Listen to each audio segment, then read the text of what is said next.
We're back. We're back. Well, we're not back. This is the introduction to the Super Divorce Supercast. We're back from outer space. And now we're back from because outer space. we didn't do one last week. Yeah, that's true. Yeah. That's true. We're back for more. My mistake worked. Back in black. I was thinking of the outro, but... Yeah. Backstreet's back. All right. So we have a good episode lined up for you. We talk about Pretty in Pink, the movie, and the soundtrack. We went off on a big prom tangent, which I felt was very welcomed. And then we wrapped it all up with a little bit of a raw idea that Nick threw out there, threw my way, and that was it. That was just those three topics there. But it's good. Oh yeah, there's it's good great. Meat to it. Yeah, there's a lot of meat in this one. Yeah, you really dig in here. Because we, taking a break last week, as I will mention here again very soon. Nick and I really haven't seen each other aside from one dinner with our ladies. We haven't seen or talked to each other in about a week, so maybe a little over. Not much. We forgot to mention on the actual program that when we went to dinner, we had an awesome experience with a Nintendo Switch. We did. I wish we should have talked about that on the show. Anyway, it was awesome. What you see in commercials about being able to pull it out and play anywhere, it is 100% accurate. We were waiting in the lobby of the fucking restaurant with probably there had to have been 30 people at one point. Just all the seats were taken, standing room, you had to squish in. Yep. A few seats open up and we scrambled over and I was like, look what I brought. And pulled out the Switch and sat it on my lap with the kickstand up, passed out the Joy-Cons, and we were fucking playing Mario Kart. 3 of us. Yep. Me, you, and my girlfriend. We were all playing my wife Mario Kart. Does not like Mario Kart. Your wife doesn't like anything that she loses at. I know, she's very That's her thing. She won't play it. She won't play anything unless it's Dr. Mario. I know, because she's well, it's impossible to beat her at that game. It is impossible because I tried once. I mean, I am not good at Dr. Mario, but she is like, I will fucking rape you. With Dr. Mario. It's really frustrating. It's not fun. She's not fun. Jesse, you're not fun. But we had that was the coolest thing. And then our table got called. We set it up at the end of the table and finished our races. Circuit. Oh my god, it was the coolest thing. So fun. Yeah, it's just it's as convenient as it looks on TV. If you see people, who's gonna fucking pull out their Switch at a park and play with people? You can do it. Worth it. Yep. So worth it. Yeah. So, with that,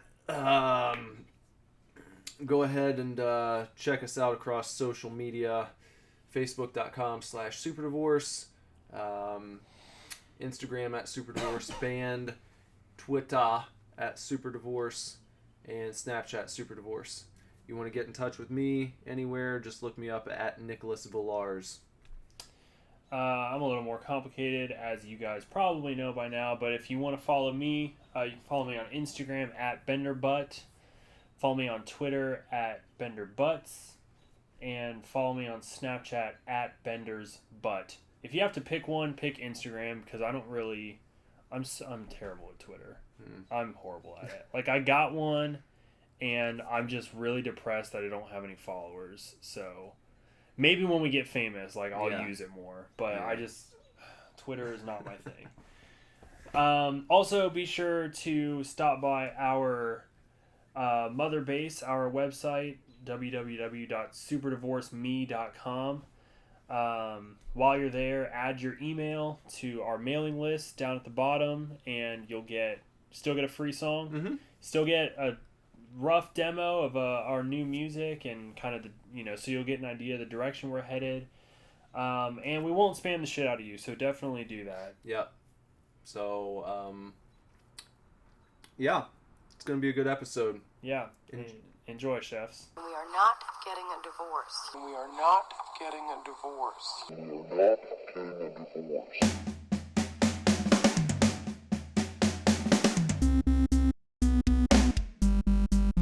Hello? Are we recording? Yeah. Hello, welcome to the Super Divorce Supercast. I'm Nicholas. I'm Bender. And, what is it? It's May 11th. Yeah. But you're listening on the 12th. Yeah, probably.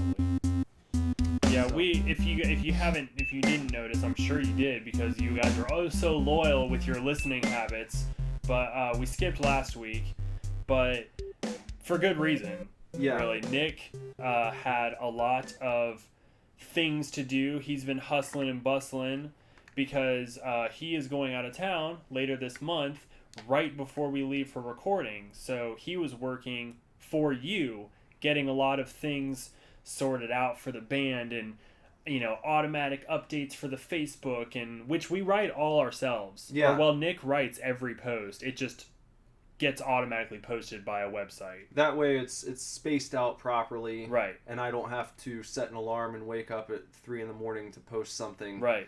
But every post is authentic Yeah. to Nick wording and Nick decisions and Nick pictures and everything. I was just talking to someone last night about the process and how, I mean, it felt like I just was completely burned out at the end because it was like compiling.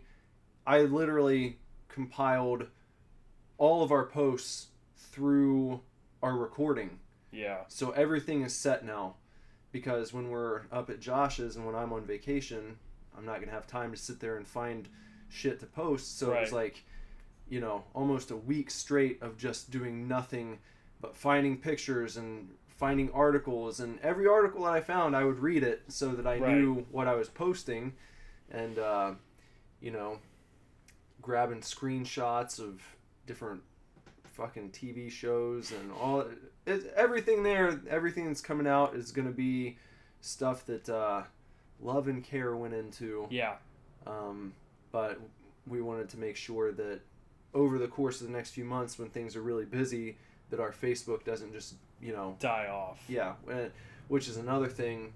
You know, you see so many bands have a Facebook page that just goes silent for sometimes like a year. Uh-huh. Or several months at least at a time, and then they'll just post something and be like, hey, you know, like, here's a new music video, or here's a new song, and then they're silent for months. Yeah. And I just, to me, with so much stuff out there to share and you know, so many interesting things online, I feel like you should be providing your fan base and your loyal supporters with a little something more than just look at what we're doing now. Uh-huh. You know, gives people a reason to stay interested. Right. So that's why we didn't have a podcast last week, because Nick was, you know, as always, working his goddamn ass off. But it's fun. Yeah. It's for a good cause. Yeah, it's for a good cause. So that's going on there. Yeah, there's still a good deal to do before we head up to Michigan to record. Mm-hmm. But, you know, with that out of the way, it feels like a little bit of pressure has been relieved. So yeah. So here we are. Here we are. Back at the podcast station. And today we are picking up where we left off last week, but we are going to talk about Pretty in Pink, both the movie and the soundtrack. And then we're probably going to talk about Ice Climbers for a little bit. Yeah. And whatever else comes up. Yeah, and whatever else comes up. Because we went to Cinco de Mayo. Yeah. We went out for dinner with our ladies. Mm-hmm. But other than that, we really haven't talked or seen each other. No, it's been pretty busy, but yeah, you know, a lot going on. We're even starting this cast an hour, well, a half hour later than we would have because we had to catch up with each other. Yeah. Yeah. We talked about a few things that probably aren't public. It shouldn't be public. Oh, not yet. even a little bit. So not even a little. You're like the third person Yeah. I told. This isn't it's not like band stuff either. So we're just gonna leave that be. Yeah. That if you guys find out about that, it won't be until mid-July. Yeah. So don't ask. But yeah, so we're definitely going to talk about Pretty in Pink, and then we're definitely going to talk about some other stuff too. Yeah. So right off the bat, though, Pretty in Pink is another one of them John Hughes movies. John Hughesiverse. Yeah. And Bender had never seen it. Nope. Until just recently. Yep. And I had never watched it all the way through until maybe just a few months ago. Really? Yeah, I've been a huge Breakfast Club fan for a long time, and I also love Ferris Bueller. Yeah. Another John Hughes. And John Hughes. But Pretty in Pink is one of those that you hear about a lot, and I was like, at a point, I need to watch this movie, and I did, and you did. Just what was it, like last week? It would have been the day before the podcast, so it would have been last Wednesday. Yeah. Yeah. Okay. So, as far as the soundtrack goes, I think that the soundtrack might be the best of the John Hughes films. I can't really say because I have not, I've not like listened to the other soundtracks or really seen like the other movie. Like I've never seen 16 Candles. Okay. I've got that one. I don't think I've ever sat down and watched The Breakfast Club start to finish. That's a damn shame. You should leave tonight with 16 Candles and Breakfast Club. Yeah, I'm fine with that. Yeah. Yeah, before we get into the particulars, I guess we should go over a little bit if you're not familiar with Pretty in Pink. Your main star is old Molly Ringwald. Yep. You also get a little Anthony Michael Hall. Is it Anthony Michael Hall? No, it's not. Or no, I'm sorry, shit. I was just talking about 16 Candles. Yeah. Wrong one. He's in 16 Candles. Yeah. What's his face from 2.5 Men? John Cryer. Yeah.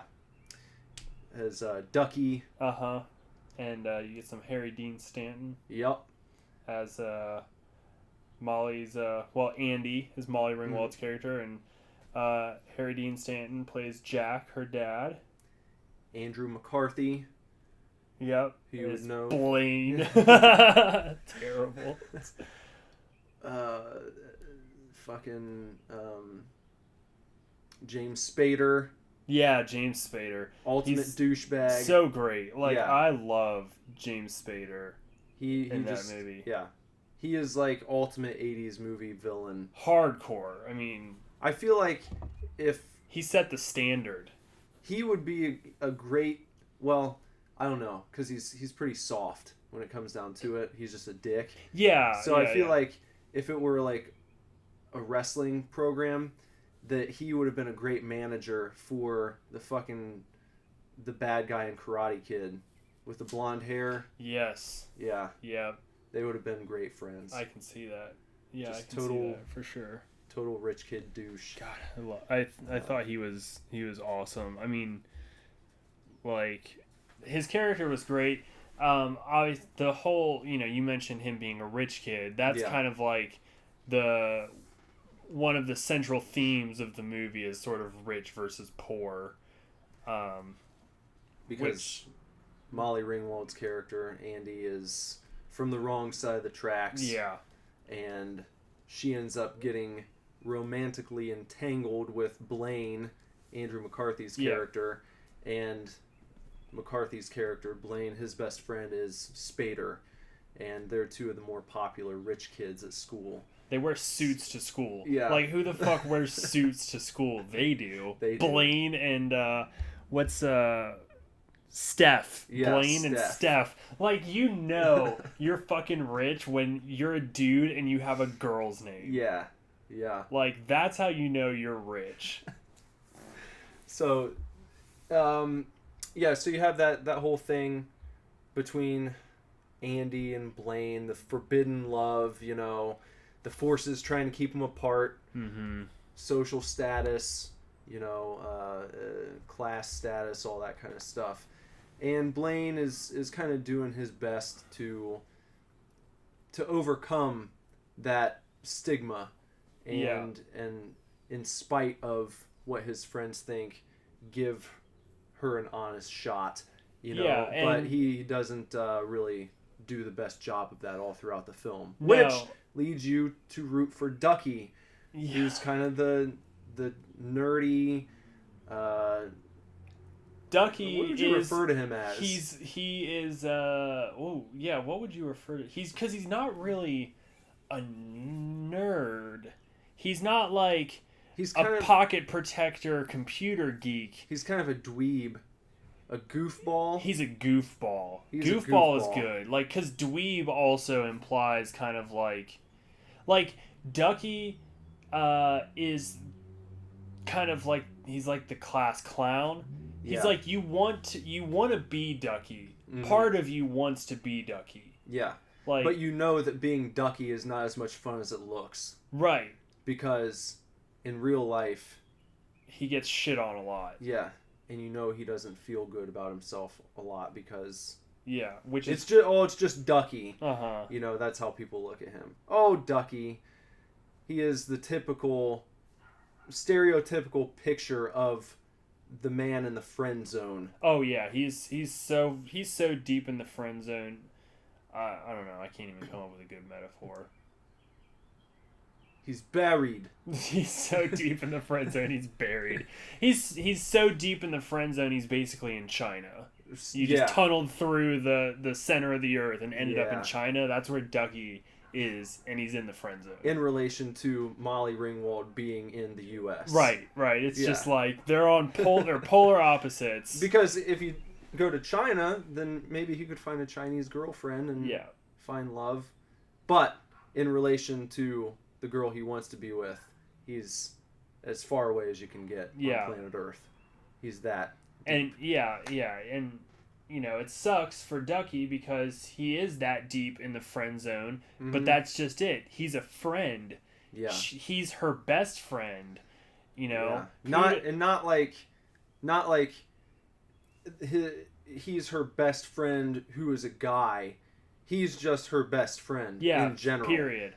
And like, hey, do you want to study together and lay on my bed? Yes, we can do that because we're best friends. Like, it's because you're just Ducky. Because you're just Ducky. Yeah.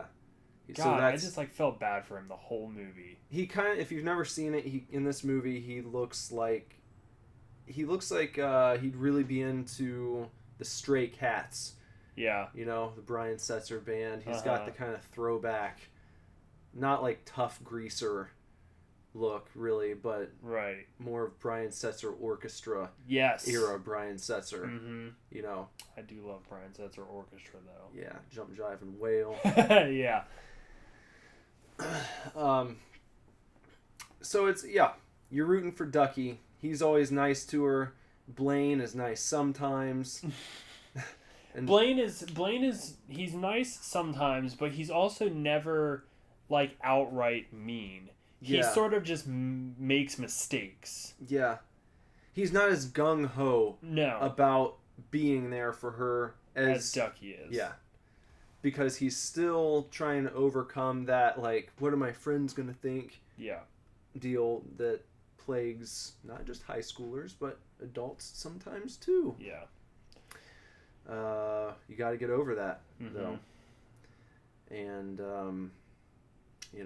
if you, I don't know if you've seen the movie, you know how it ends. If you haven't seen it and you don't want it spoiled, then skip ahead a little bit or something. Yeah.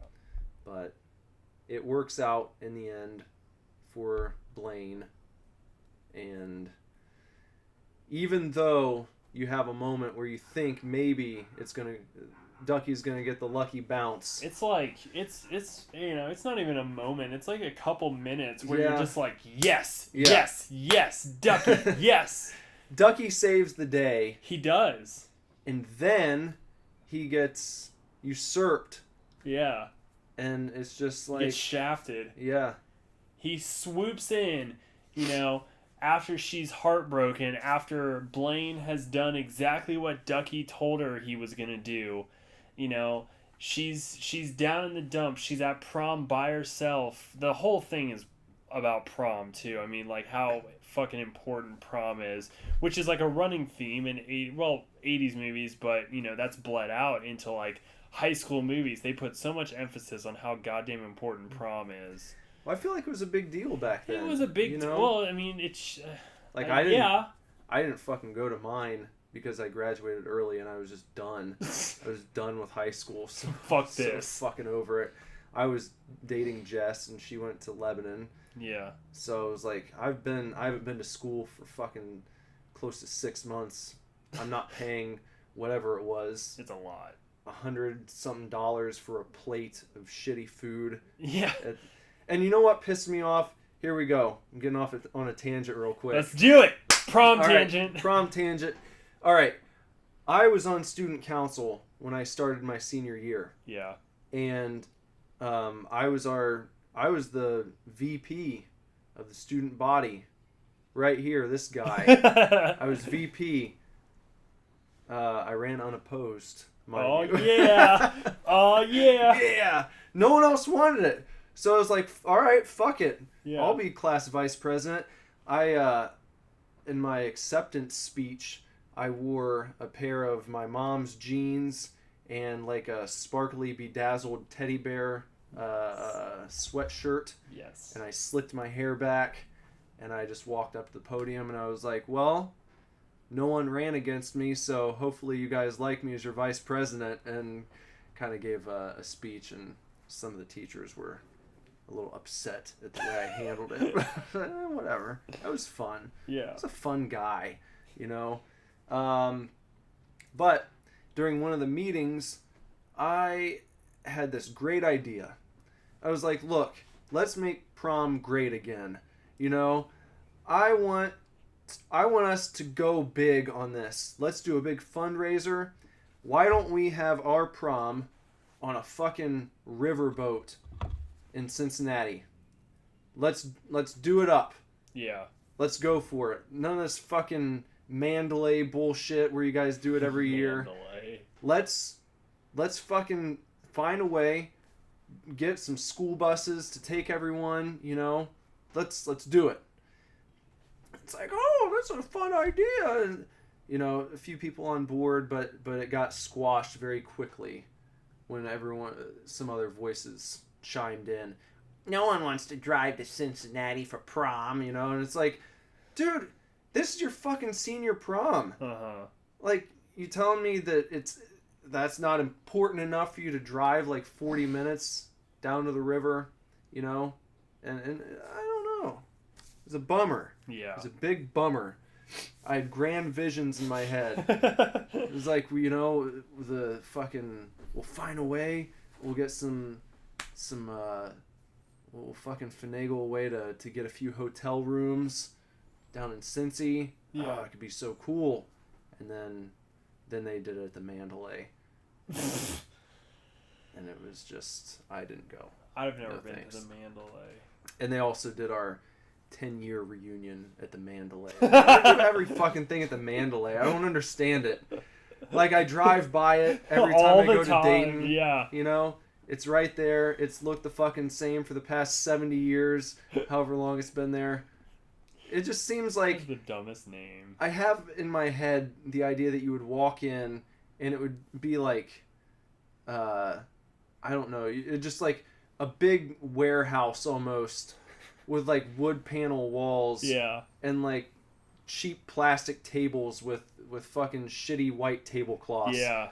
That's what I picture the Mandalay to be like. Maybe I'm wrong, but yeah. Have you ever been there? No, I've never been to the Mandalay because I didn't. All of my prom was centered in like Middletown and South. Mm-hmm. You know, so I actually never went to. You know, I went to Fenwick for high school. I never actually went to a Fenwick prom. Really? Yeah. Did you go to any prom? I went to like 8 proms. Did you really? I went to, let's see. I went to 2, possibly 3. I can't remember. 2, possibly 3 Monroe proms. I went to a King's prom. I went to 2 Lakota East proms. Were these all just like different girls you were dating? Well, the Monroe proms, I went with like a friend. Okay. Like she asked me her junior and senior year. And I went to prom as a sophomore because she was a year older than me. So I went her junior year and her senior year. And then I think went to prom, I don't think we were still dating. But the first girl that I dated, I think I did take her to her sophomore prom. Or junior prom, I'm sorry. Okay. So 3 at Monroe. Mm-hmm. 1 at King's that was with a friend. The 2 at Lakota East were my big fat ex-girlfriend. Mm-hmm. She's not actually fat, just, big, Yeah. huge X over that. Yeah.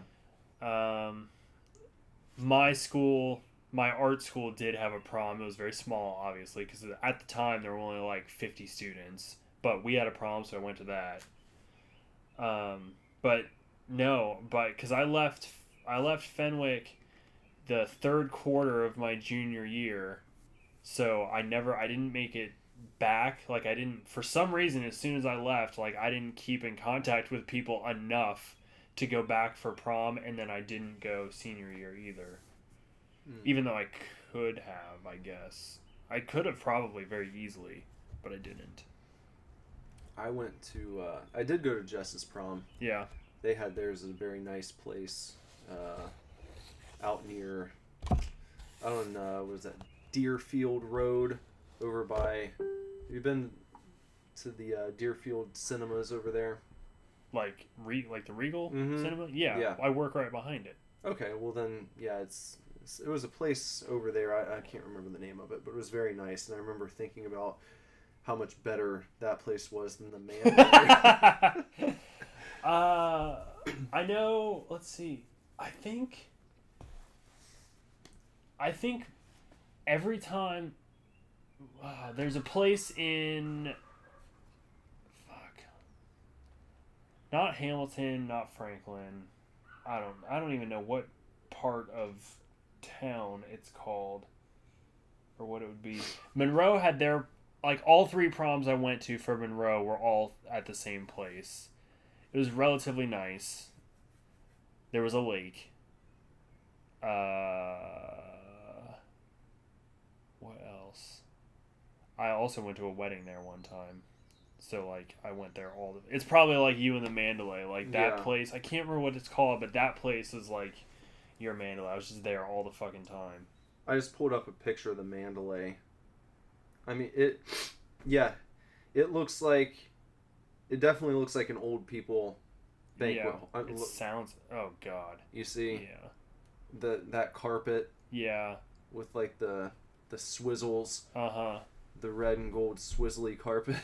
Maroon and gold is so high class old person. Yeah.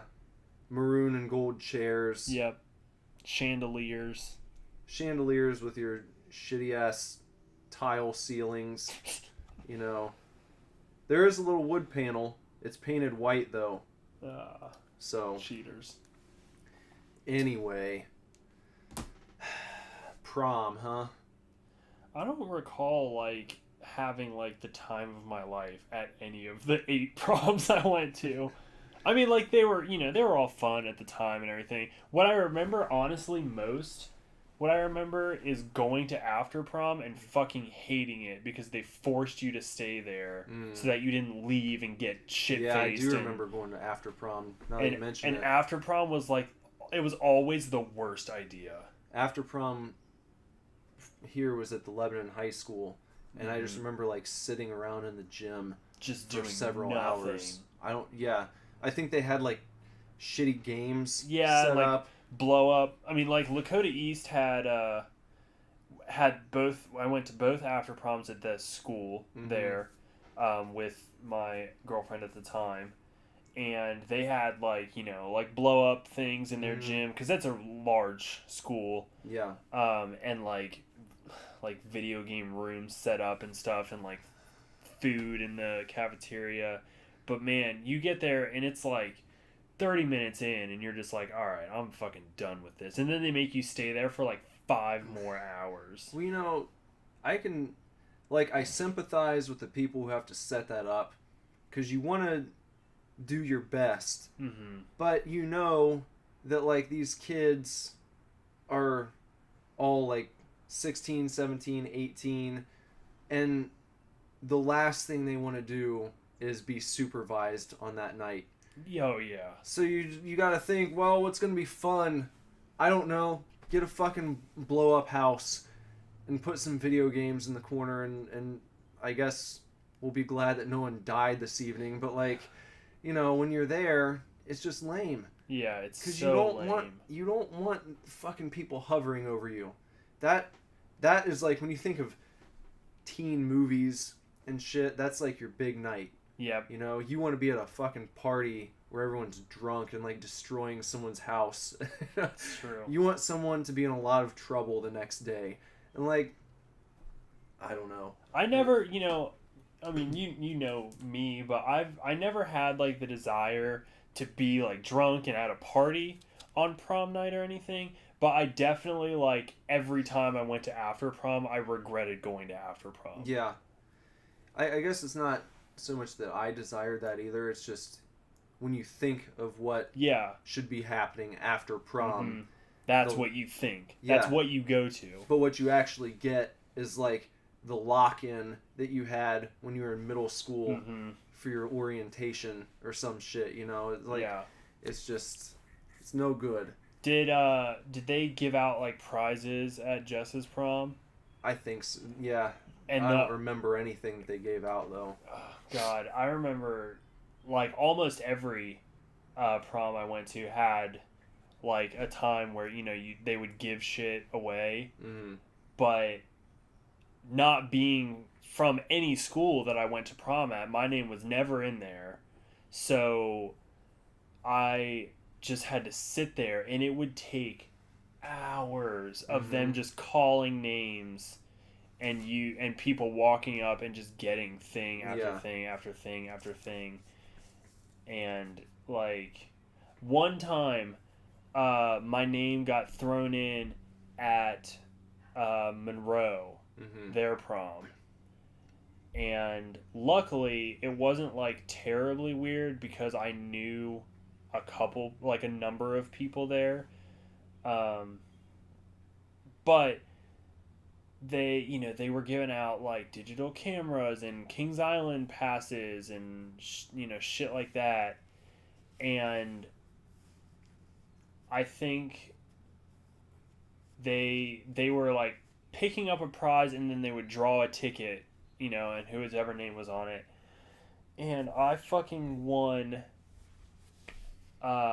like a spa day or some shit. And the person, I remember specifically, I won like a spa day and like $25 like wax job or some shit, you know? Yeah. And the person right after me won a digital camera.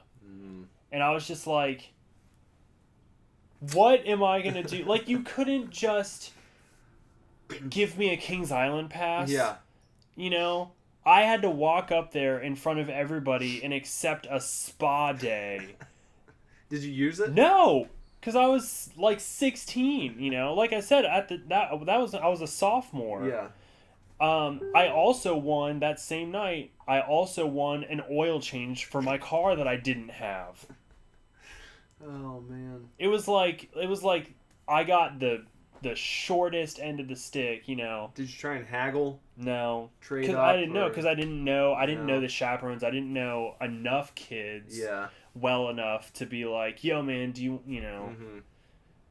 But that made it shitty. And then, you know, so I won shitty things, and we also had to sit there for like 3 fucking hours while they called everyone's name at least once to get, you know, a prize.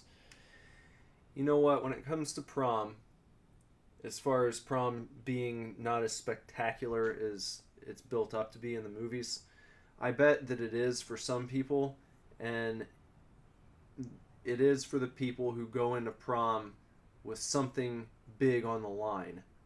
They're trying Yeah. to make something happen that night. Mm-hmm. Maybe they're trying to finally win over the person that they've been talking to for past 4 years. It's like, all right, tonight I'm going to fucking spill my guts. If you don't have anything like that you're bringing to the table, it'll probably be underwhelming. It's just honest. another dance. Now, I definitely think, like, dinner and prom, like, dancing and all that kind of stuff, that was, like, all great. Yeah. Like, it was better than your homecoming and everything, because, number one, it was all older kids. Yeah.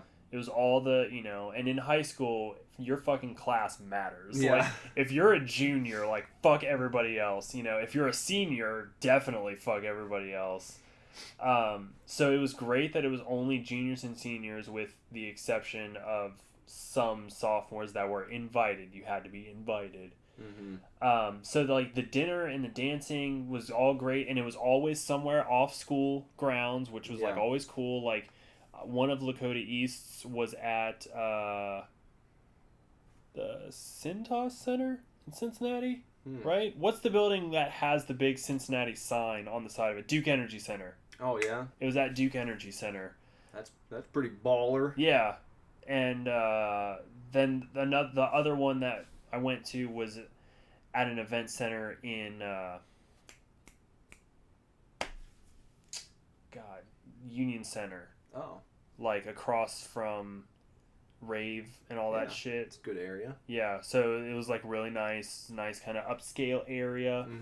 So like that was all really cool.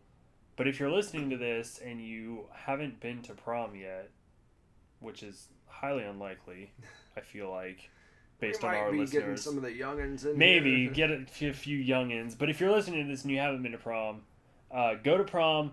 Don't fucking go to after prom. Yeah, it's not find worth something it. else to do. Find something else to do. Get in trouble. Don't drink and drive and don't get shit faced and be illegal and stuff. But like get in a little trouble. Do something you're not supposed to do. If you can, I would recommend a nice dinner at Applebee's. Yeah, that'd be do cool. some half-price apps, and then find a fucking friend whose parents aren't going to be around, and go to their house and find a way to get some beer, and everyone stay there. Yeah, don't go, don't leave. Drink, get drunk, maybe throw up, have a good time. Don't fucking be disrespectful and break shit, because that's a bummer. Yeah.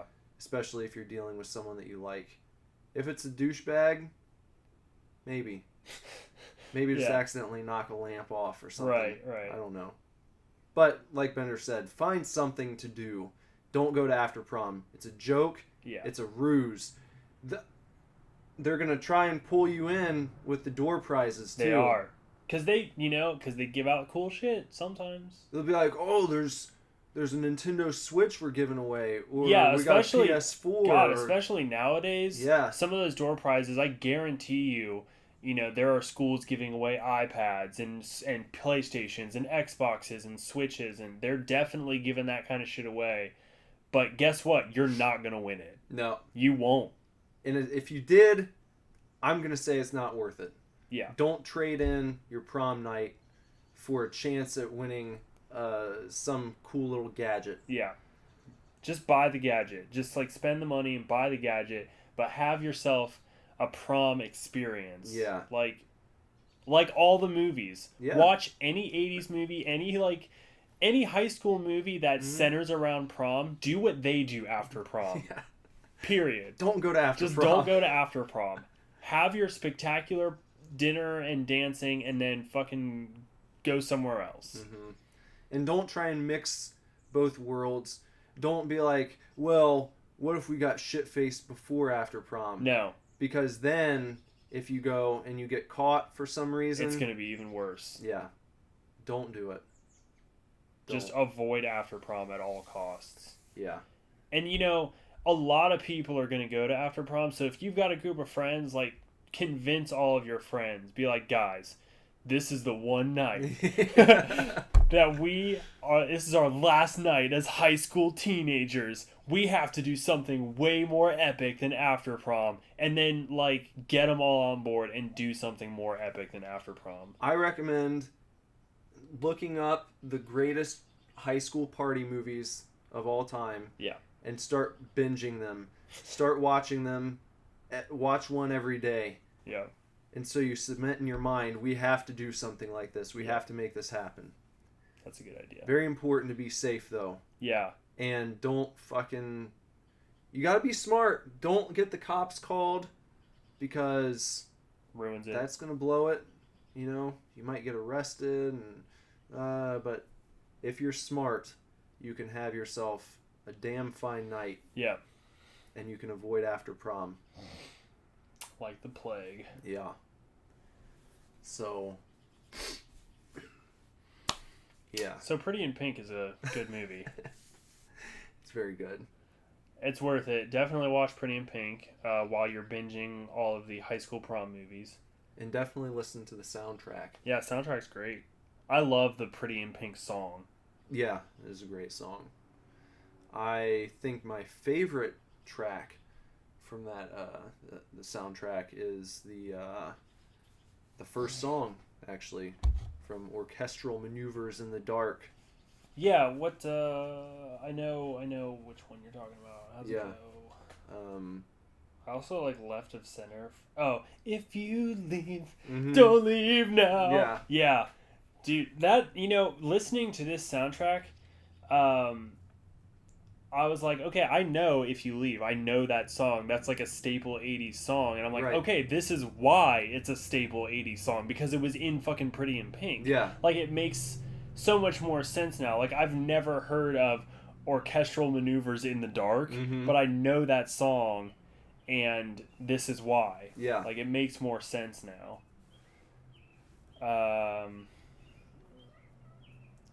Why don't you run down the... do you have it pulled up? Yeah, there? because I got it pulled up right here on Spotify because I've been listening to it like crazy.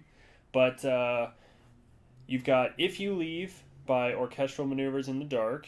Then you've got Left of Center by Susan Vega and Joe Jackson, which is great. I love that song. Get to Know Ya by Jesse Johnson. Do What You Do by INXS. Pretty in Pink by the Psychedelic Furs, which is fucking great. That's a great song. And I love like that they open the movie with it and everything. Like it just fits. It's great. Yeah. They didn't try and hide it somewhere. No. It's like, no, this just is like, the name of the movie, yeah, and here's the song. Yeah, here's the song. Was that song written for the movie, or was the movie titled Pretty in Pink because of the song? I don't know. I'm sure we could find out. Well, might have to find out. Then you've got Shell Shock by The New Order. Round and Round by Beloise Sum. Wouldn't It Be Good? The Danny Hutton Hitters. Bring on the Dancing Horses by Echo and the Bunnymen. I love that song, too. Yeah. And Please, Please, Please Let Me Get What I Want by The Smiths. I thought there was more on here. I swear to God, there was a Girlfriend in a Coma by The Smiths as well. I must have heard that some other way. It might have just played after the soundtrack got done. Because it may sometimes have. it'll just start. Well, but I only have shuffle play. Like, I can't... Oh. Somehow, some mysterious way, I heard Girlfriend in a Coma by The Smiths, and that's a hilarious song. The 1986 film was named after the song, and a re-recorded version of the song was included on the soundtrack. Boom, there you go. It was actually, like, it filled it in for me, so apparently a lot of people have asked the question. Was Pretty in Pink written for the movie? No. No. The movie was titled after the song. Yeah. That's okay. I prefer it that way, honestly. Yeah. That shows that John Hughes was on top of it, man. Yeah. He was, like, steeped in that culture. Yeah. He wasn't, like, a teen. He wasn't even... I'm pretty sure he was in his mid to late 30s when he did all those fucking films, which is even more incredible that someone who's not, like, right there living it is able to, like, capture what it was like to be a teenager at that point in you know, the 1980s. Because he really does, too. Like, those, you know, Pretty in Pink, again, it's the only one I've seen so far. Of like, I mean, I've seen Ferris Bueller. But,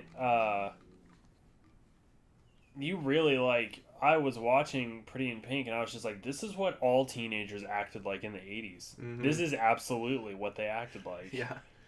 You know? Because you never hear anyone say, all you ever hear about is how authentic they were. Yeah. You never hear anyone trash those films saying, like, John Hughes was way off. Yeah. He, like, watered it down because he didn't. That's what you get. That's the difference between watching those movies and watching, you know, a lot of stuff that comes out now that's kind of like, I think, very watered down and doesn't really give you the rawness of what it is to be a person that age. I mean, like, you know, obviously my generation, I think I would say that your interpretation is Mean Girls. Mm-hmm. And even Mean Girls, while I think is relatable, is also quite extreme. Mm-hmm. It's not, I don't think it's watered down. I think it's blown out of proportion. Yeah. You know, whereas really, yeah, the Hughes, you know, Pretty in Pink, as I said, you really get a feeling like, well, this is what it was like. This is fucking what it was like to be a teenager in the 80s. This is what they were into. Yeah. These are the things that they did. This is how the rich kids acted. This is how the poor kids acted. Like, there was a class war. Like, I don't, you know? Yeah. It's definitely a very, very authentic representation, I think. And then the end of his career is a mystery, you know? Yeah. He, like, did... have you ever seen Dutch? No. With Ed O'Neill and the kid who played Russ in Vegas Vacation. No. That was another good movie, but that was after the Brat Pack stuff, I believe. Once he got into the 90s, he just completely abandoned that type of filmmaking, and he did Home Alone, Home Alone 2, Dennis the Menace, and Baby's Day Out. Do you remember that movie? Yeah, I do. With Joe Mantegna. I think I've only seen it. I mean, I probably saw it when I was a child. I remember going to the movies to see that because oh my God. I was like 10 years old or Right. whatever when it came out. But that's like how he finished things up. He did those types of movies and just like completely abandoned what brought him to the dance, if you will. Uh-huh. I guess because there was so much money in making movies like that, especially in Home Alone. Oh, well, just do family films now. Yeah. Seems to be a trend that happens sometimes. Eddie Murphy, that happened to him too. Mm-hmm. Did just go the complete family-friendly route. Beverly Hills Cop and, you know, all that kind of stuff. Yeah. And then you get Nutty Professor. Yeah. And then that... Wasn't there one where he was like a holy man of some sort, like a miracle worker? It was really cheesy. There's Dr. Dolittle. No, not that. It was after that. I think it was a big old flop. I can't remember the name of it. Wasn't there something with like a tree? Like, he only had so many, he could only speak, and every time he said a word, a leaf fell off the tree, and he could only talk until the tree was dead. I don't remember that. Maybe that was Chris Rock. I don't know. Eddie Murphy, a miracle worker? Hold on. Because I'm thinking like Bruce Almighty, but that's Jim Carrey. No, I'm thinking of him like wearing a white robe. Coming to America? No, it was a shit film. Hold on. Not Meet Dave. Not Daddy Daycare. Oh, Daddy Daycare. Not Dr. Dolittle. I feel Yeah, fuck. It's called Holy Man. Yeah. I don't think I ever... I have no recollection of that movie. There it is. Never seen it. Yep. I've never even seen that cover. God's gift to home shopping. That's the tagline. Wow. There you go. Wow. It also starred Jeff Goldblum, Kelly Preston, Robert Loggia. Oh! Robert Loggia. And shit, look at this. John Cryer was in Holy Man. Look at that. Full circle. Full circle. How do we do it? Oh boy. So go watch Pretty in Pink and Listen to the soundtrack. Before we go, I also wanted to bring this up. I had an idea. Yeah. I was gonna see what you think, Bender. Oh God. Live on the show, and all you listening, you're gonna be on the ground level here, ground floor, ground level. I thought it would be cool if we did a sort of Super Divorce Almanac once a month. A little pamphlet like this that we could offer for like $1 per month. Because shit like this is probably on this type of paper. It's kind of the kind of like phone book paper. So it's very thin. Yeah, thin budget. 2 or 3 colors. It'd probably only cost maybe 50 cents per issue. Yeah. So it's not something we're looking to get rich off of. No. But a little extra to send out to people who might be interested, and it'd be like a bathroom reader. Call it a zine. A little zine. But I got that with I've been holding this thing. It came with my Dollar Shave Club membership that I just signed up for. Oh, you got Dollar Shave Club. Yeah, I'm gonna give it a try.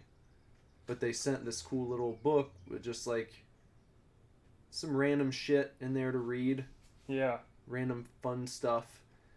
Think you could have like some quotes, maybe some stories from the history of Super Divorce.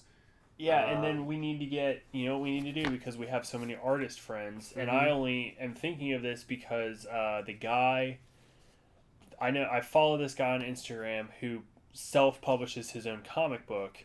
Well, he's working on publishing a zine, but it's all artwork from other artists of the main character of his comic book. His character is called Gut Ghost. Oh.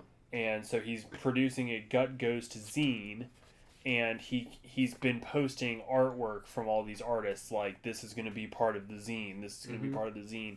So we need to do like quotes and stories and la-di-da and updates, and then like maybe movie review, and then a Super Divorce, an artist something or other, an artist rendition of us, or a logo created by an artist, or we could even throw in a few of our own doodles. Yeah, some of our own doodles. That's what we got to do, and every picture of us needs to look like this.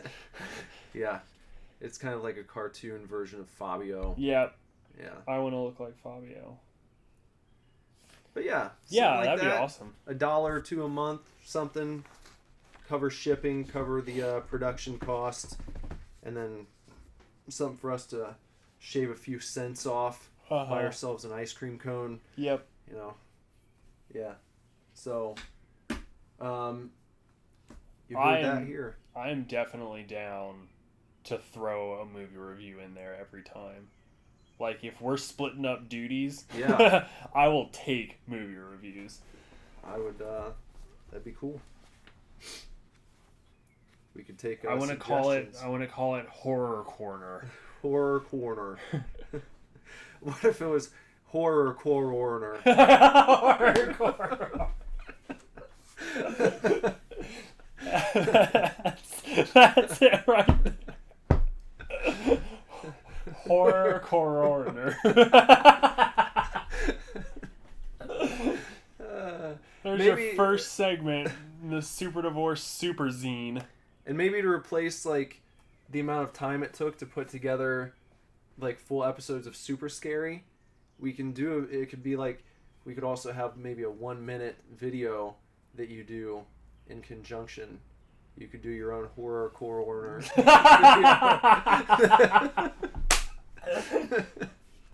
Hi, I'm Bender. Welcome to Horror Coroner.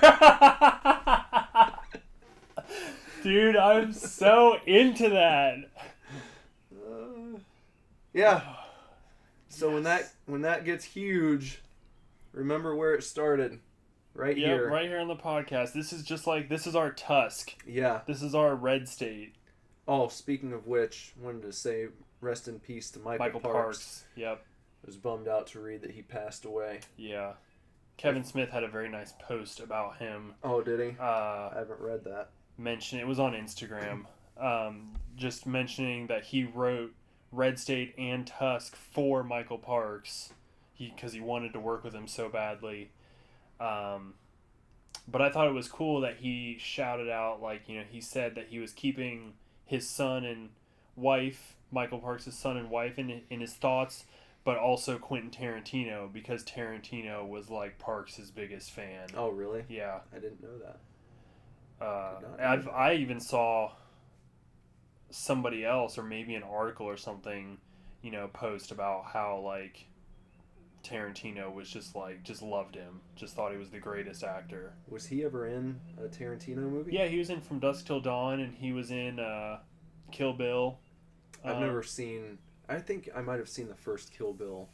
He's I don't remember much. not in the first one. He plays the sheriff in the second one. Have you seen From Dusk Till Dawn? It's been a long time. Okay, well, he plays that sheriff in that movie too. Literally, it's like the exact same role in both movies, but it's great. Mm-hmm. But I guess Tarantino just loved him.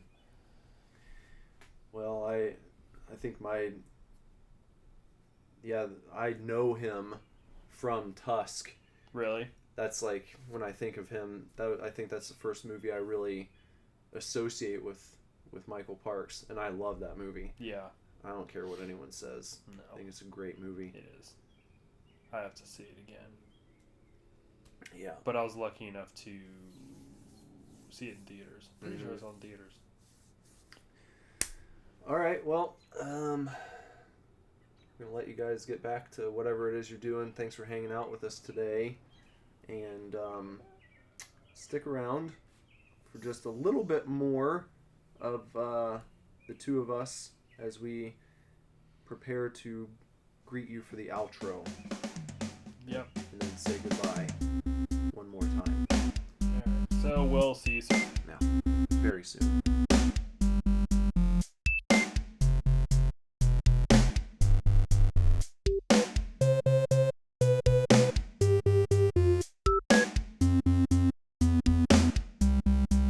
Now we're back For the outro.